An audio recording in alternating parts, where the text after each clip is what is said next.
everyone, I'm Rochelle Chernowski. This is Shell Point Today for Wednesday, June 26th. On today's show, we watch grass grow, literally, and see the progress of the golf course renovation project. Our fitness instructors will guide you through the senior fitness test coming in July. And we'll also get up close and personal with some cute little critters and the Animal Refuge Center that cares for them. But first, a few events this morning that deal with technology. If you've got an iPad or iPhone, then you've probably got questions on how best to use them. Volunteer residents are happy to help and are offering their services every Wednesday morning between 10:15 and 11:15 a.m. Just come to the Computer Teaching Center, which is located in the Island Tunnel. Bring your iPad and your Apple password, and they can help you get the most out of your device. Technology can also help if you have thinning hair, and you can learn how at a Health Connection class this morning hosted by Robin Church of the Shell Point Salon. Her class happens at 10:15 in the Manatee Room. And if you miss it, don't worry, there will be a repeat class in August. Sign up by calling the Island Service Desk at 454-2282 or the Woodland Service Desk at 454-2054.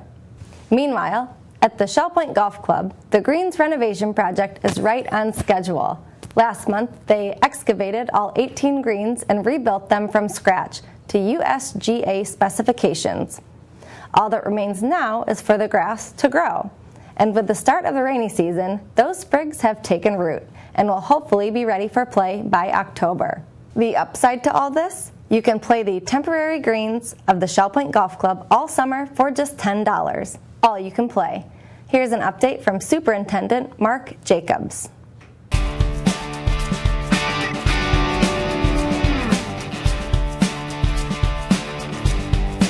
Everything is on schedule with our renovation project here up for the Shell Point Golf Club. We're in our 9th week of the process. All the construction was completed on June 15th as scheduled. All of the greens are sprigged, everything's covered with grass, all the areas for sod, as you can see around the bunkers here behind me.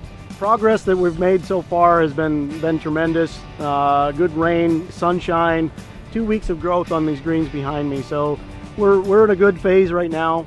It takes a while for the grow-in process, that's the longest portion. But what you see behind me, even though it looks pretty good and we've got a pretty decent amount of growth, it's going to take us a while for us to be ready for our October 1st opening. The areas behind me, even the sod areas that look really, really good, we really need to stay away from these areas during this grow-in phase. It's not ready for traffic at this point. So if you still want to come out and play the golf course, we still have the temporary greens. There'll be people out playing all summer long. $10 all you can play. We just need to make sure that we stay away from the greens that we're in process of growing in. Everything else is on schedule, and we'd like to see you come out and enjoy the golf course. Call the golf shop at 433-9790, and we look forward to seeing you out here.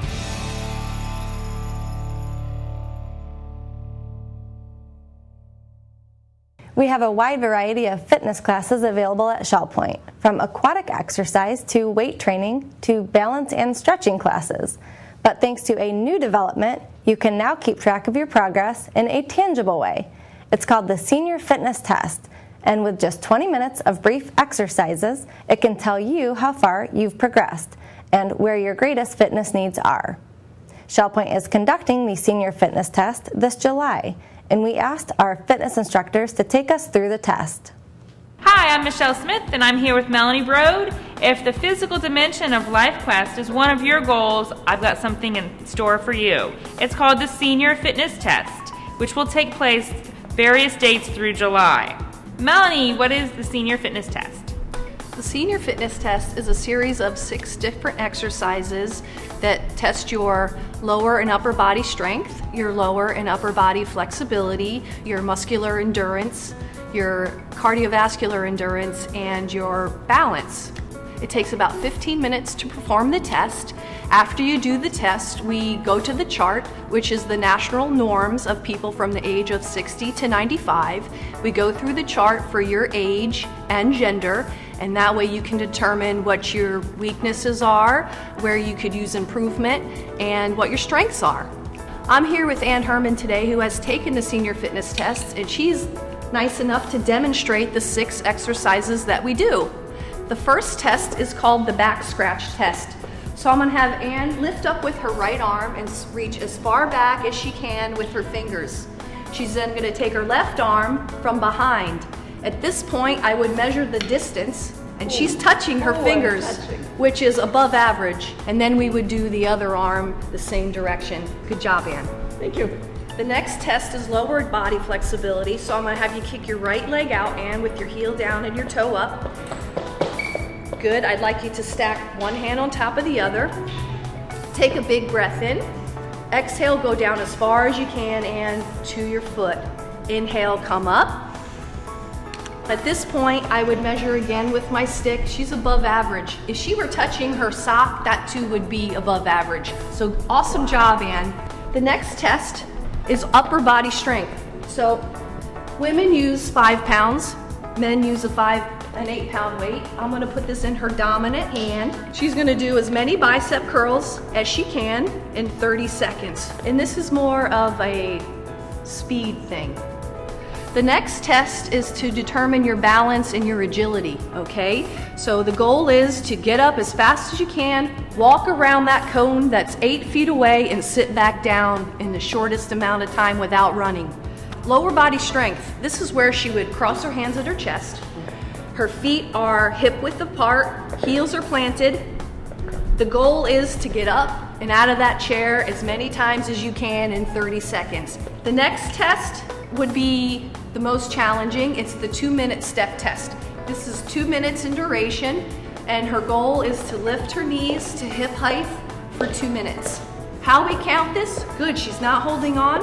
Every time her right foot strikes the floor is how many times I count, and that would determine her endurance. And I think that concludes the 6 tests that you would get for the senior fitness test. It only takes about 15 minutes. If you want to get into the specifics or strength training and the agility, flexibility, you have to take the senior fitness test to do that. Melanie, the senior fitness test is a great way to set some strong fitness goals or even challenge yourself to improve a little bit more of where you're currently at. If you're interested in taking the senior fitness test, we have various dates all throughout July set up. Please give me a phone call at 454-2107. Leave me a message and I will get back to you about scheduling your senior fitness test. In today's Volunteer Corner, we have some very special guests of the 4-legged variety. These cute little critters were rescued by the Animal Refuge Center, a shelter located in North Fort Myers. We asked about the volunteer opportunities available at the Animal Refuge Center. Hi, Shell Point. You are tuned into the Volunteer Corner. I'm Melanie Desolé, here with 5 very special guests. We have a precious little kitten. We have 2 dogs. We also have Tracy Hendershot, who is our president-elect of Animal Refuge Center. We also have Betty Hughes, who is the board treasurer. Thank you so much for joining us today and for bringing out these wonderful little animals.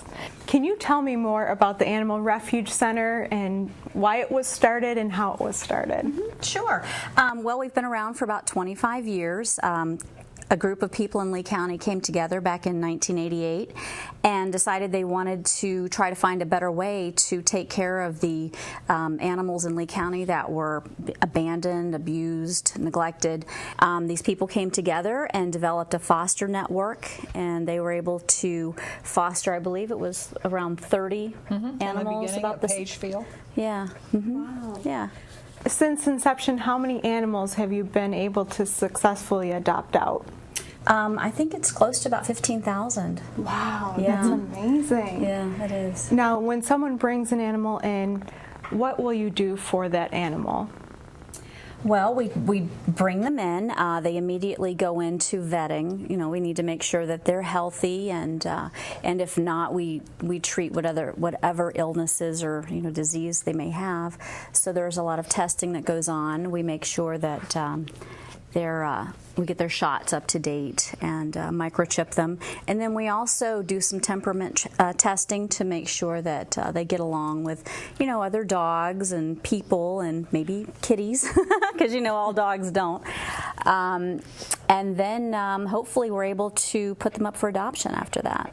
Now, can you introduce us to these animals more specifically? Well, I'm holding Gizmo here, and he is about 6-7 years old, as well as Bud, and their guardian could no longer take care of them, and they've known each other their whole lives, so we're hoping they can be adopted together. Yeah. And this little gem? Well, she is a gem indeed. That is little Lily.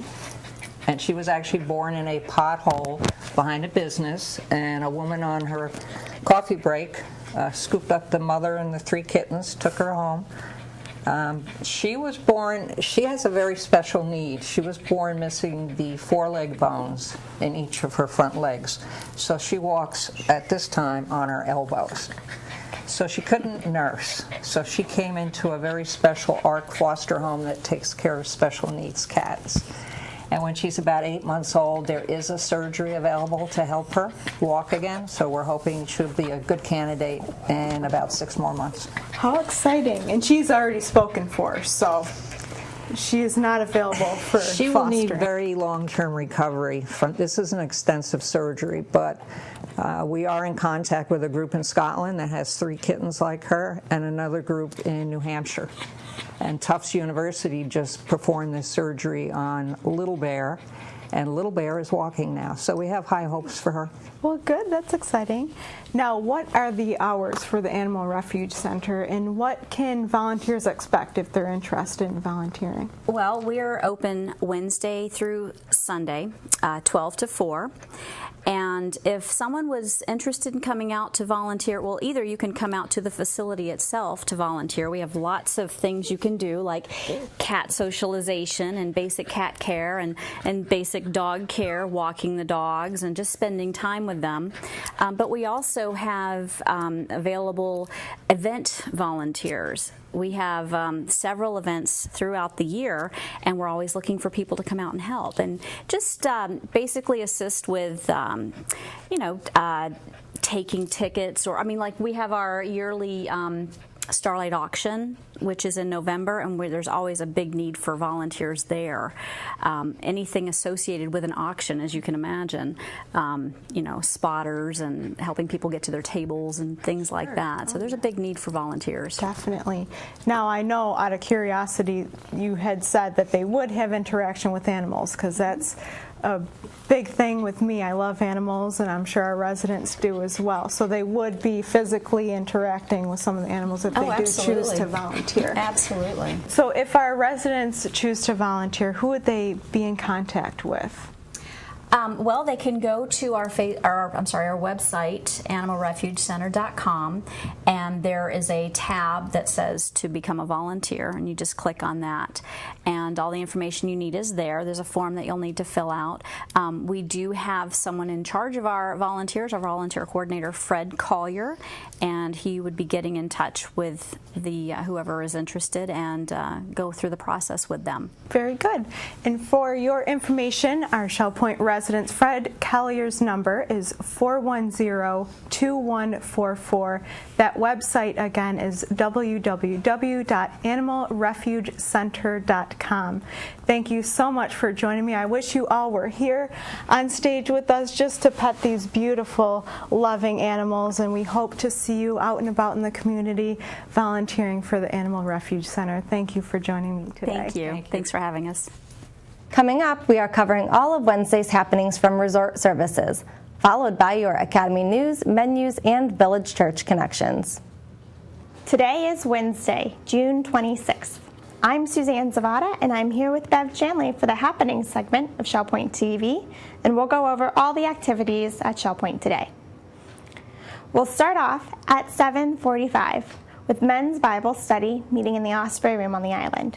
At 9 o'clock, Jurassic Travel will be in the Egret Room. Also at 9, we have Round Robin Men's Doubles Tennis meeting out at the tennis courts at the Woodlands.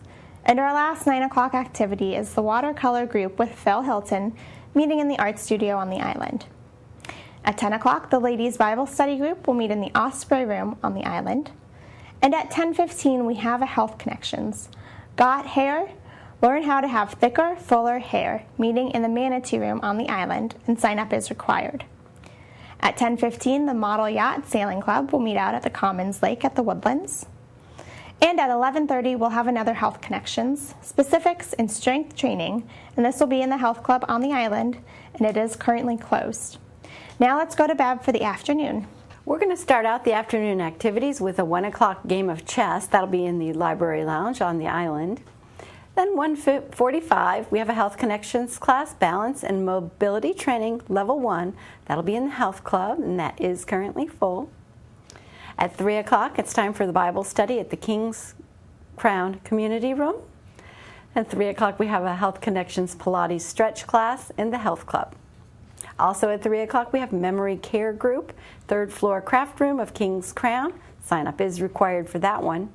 Then we move to 4 o'clock, where you'll find Lily & Company Jewelers weekly jewelry service at the Egret Room on the island.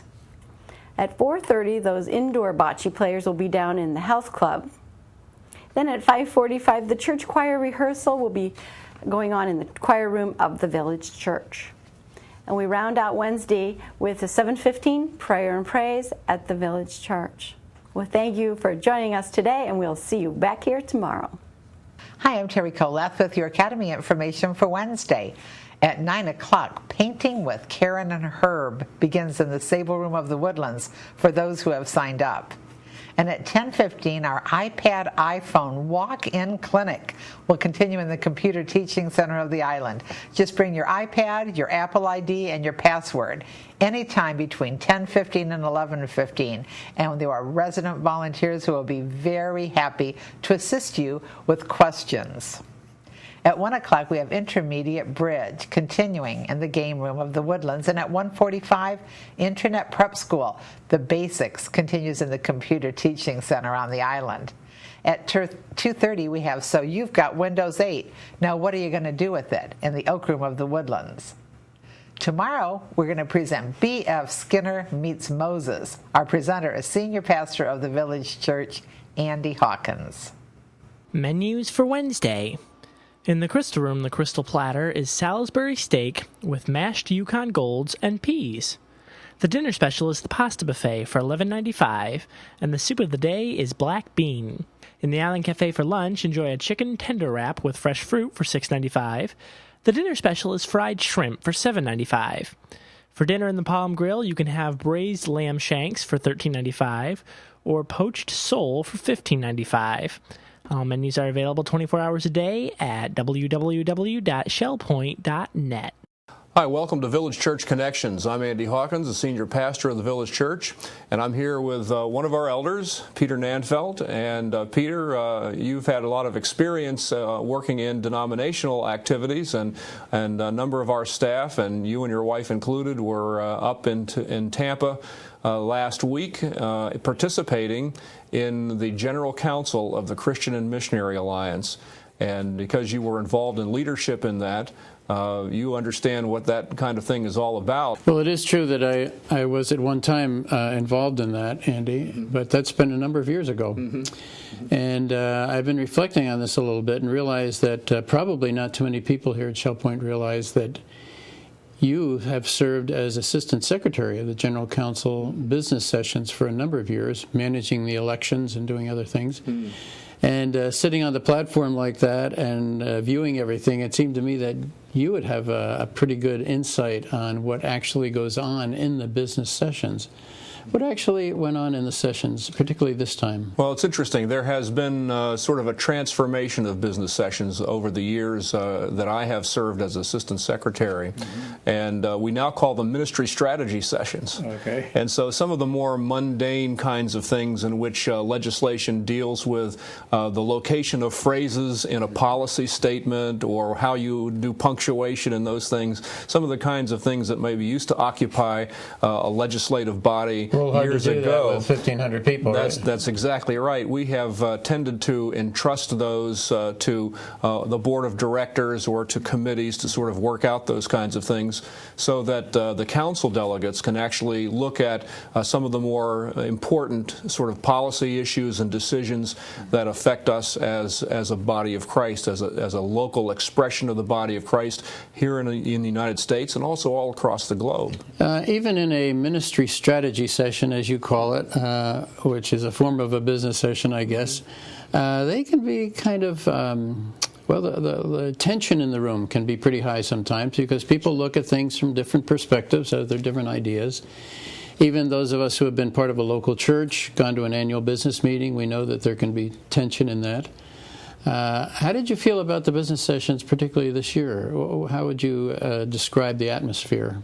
Well, I love the atmosphere of the business sessions, remarkably. I think that it's possible to imagine delegates convening from all across the United States, having different perspectives, coming from sort of different cultural perspectives. As a matter of fact, we have an intercultural ministries atmosphere in many respects in the United States Church. But when we come together, there is a genuine respect for one another, even though we might argue for differences in policy, and sometimes quite passionately. But that's been sort of typical in my experience over the period of time that I've been involved with General Council, and I've been in this denomination for more than 2 decades and have been to lots of councils, and I've always been struck by the demeanor of the candidates, even as they go to a microphone and express their position, recognizing that they have deep respect for the people that are serving who might differ in their opinions. One last question. What do you think was the major issue that the council had to deal with this year, had to address? Well, this was a year in which we elected a new president. Gary Benedict has been our president for the last 2 terms, 8 years, and so this was the occasion in which a nominating committee has been working for more than a year, I believe, and looking at the landscape of candidates, and they had narrowed it down to a couple of candidates, and then they brought one of those names to the council, and then another person was nominated, the other person that they had been looking at seriously, and so we had an election between 2 very, very fine gentlemen, and their background and experiences in leadership in this denomination and also in other kinds of enterprises is quite impressive.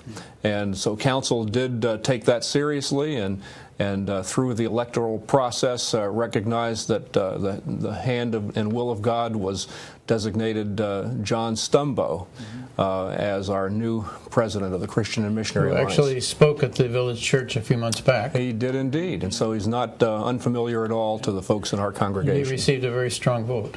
Very strong, absolutely. That's good. Okay, well, thank you for your comments about the council. Very helpful. I appreciate your leading us through this conversation, because obviously we share this kind of enterprise together, and it's been a delight not only to work with you on this church, in this church kinds of activities, but also in the context of our denomination as well. Thank you. Thanks for joining us for Village Church Connections, and we hope to see you soon. We're glad you joined us for today's show. Tune in tomorrow as we learn about the new digital TV system coming to Shell Point in August. We'll also learn how to go beyond basic photography from one of our talented resident instructors, Herb Sklar. Until then, this is Shell Point Today for Wednesday, June 26th. I'm Rochelle Chernowski. From all of us here at Shell Point TV, we hope you have a great day, and we'll see you again tomorrow.